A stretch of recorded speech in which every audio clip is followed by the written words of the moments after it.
Hello साथीहरु नमस्कार। म आज यो बोया कम्पनीको BY-M1 माइक्रोफोन अनबक्सिङ गर्न गइरहेको छु। यो विशेष गरी युट्युबरमा भोइस रेकर्ड गर्नको निम्ति अन्य भिडियोहरुमा भोइस रेकर्ड गर्नको लागि यो माइक्रोफोन अति नै आवश्यक हुन्छ। त्यसकारणले गर्दा मैले यो बजारबाट किनेर लिएर आएको छु। यो राम्रो छ भन्ने चाहिँ लागेर किनेर लिएर आएको छु। हेरौँ अनबक्सिङ गरेर यो कस्तो छ त।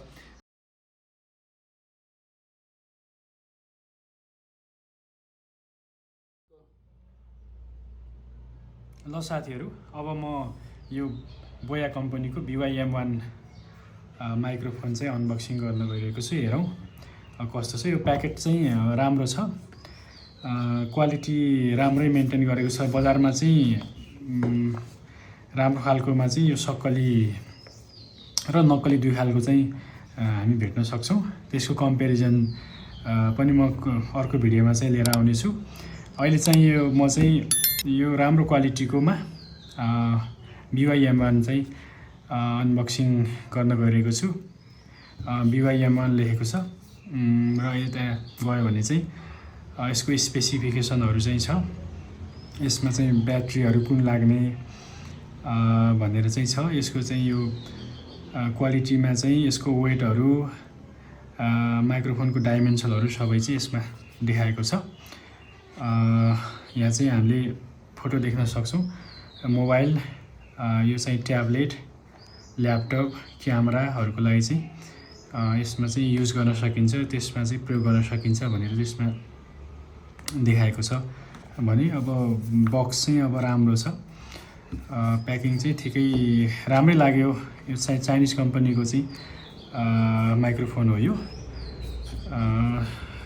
अब चाहिँ म यसलाई चाहिँ खोलेर चाहिँ देखाउन चाहन्छु। यसरी हामी यो खोल्छौँ। खोलिसकेपछि यहाँ के छ त हामी हेर्छौँ। खोल्ने बित्तिकै हामीले चाहिँ एउटा प्याकेटमा चाहिँ बोया लेखेको चाहिँ लोगो सहितको चाहिँ एउटा चाहिँ प्याकिङ गरेको चाहिँ यो सामान पायौँ।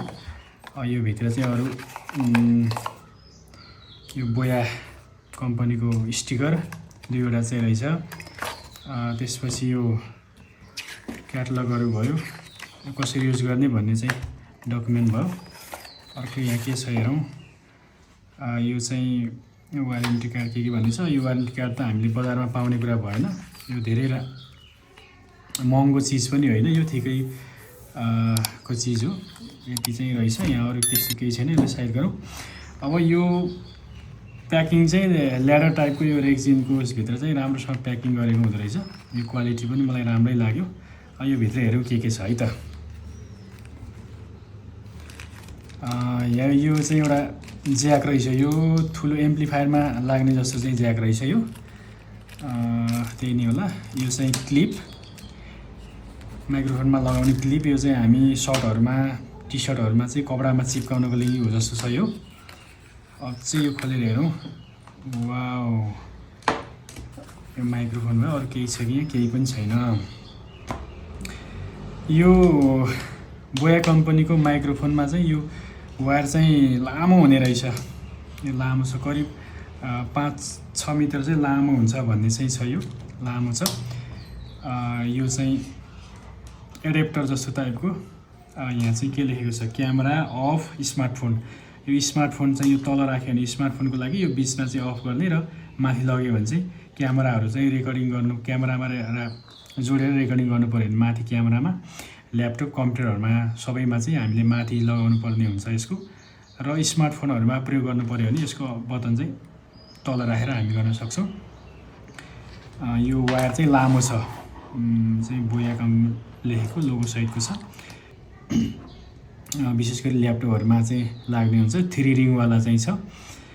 त्यसपछि यो चाहिँ कपास र यही नै यो माइक्रोफोन। यसैमा चाहिँ हामी भोइस रेकर्ड गर्ने, यसैमा चाहिँ हामी बोल्ने चाहिँ हुन्छ। र चाहिँ यो क्लिप हामीले कपडाहरूमा लगाउनको लागि चाहिँ प्रयोग गर्ने क्लिप। यो चाहिँ एल्युमिनियमको चाहिँ कडाई छ। यसलाई चाहिँ हामी यहाँनिर चाहिँ एट्याच गरेर त्यसपछि हामी कपडाहरूमा चिप्काएर यो चाहिँ हामी रेकर्ड गर्नको निम्ति प्रयोग गर्छौँ। यो चाहिँ अब तार बाँधेको, यो लामो छ। यसरी हेर्न सकिन्छ। यो चाहिँ अब यो भित्र एडेटमा चाहिँ यहाँनिर हामीले ब्याट्री प्रयोग गर्नुपर्ने हुन्छ। यसको लागि चाहिँ ब्याट्री प्रयोग हुन्छ।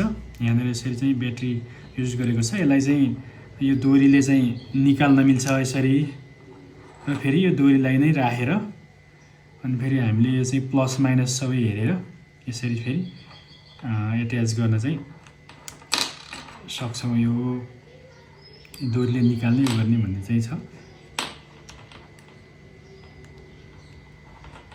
यसरी फेरि एट्याच गर्यो। यसलाई चाहिँ फेरि हामीले यसरी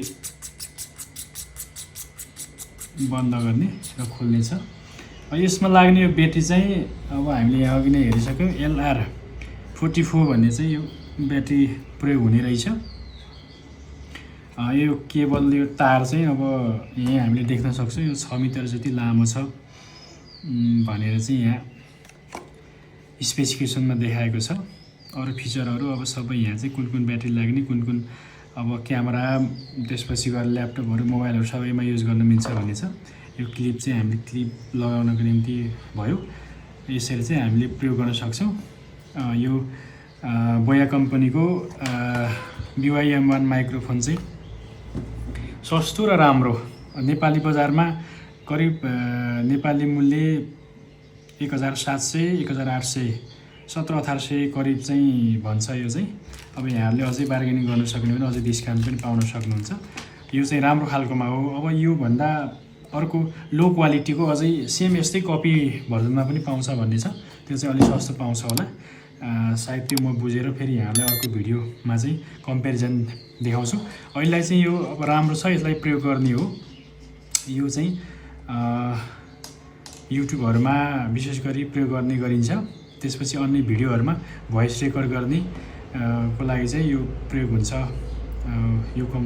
यो माइक्रोफोन चाहिँ यो राम्रै लाग्यो मलाई चाहिँ। राम्रै अलि अझै राम्रो चाहिँ यो वायरहरू अझै राम्रो, अलिक क्वालिटीमा भइदिएको भए अझ राम्रो जस्तो लाग्थ्यो। अलिक सानो यो चाहिँ वायरहरू अलिक कमसल खालको जस्तो लाग्यो। बाँकी चाहिँ अरू फिनिसिङको हिसाबले यो चाहिँ सबै राम्रो छ, टिकाउ होला भन्ने चाहिँ अपेक्षा गरौँ, हेरौँ। अनबक्सिङ यति नै, यी सामानहरू नै भए। अहिले यति नै। हस् त, धन्यवाद।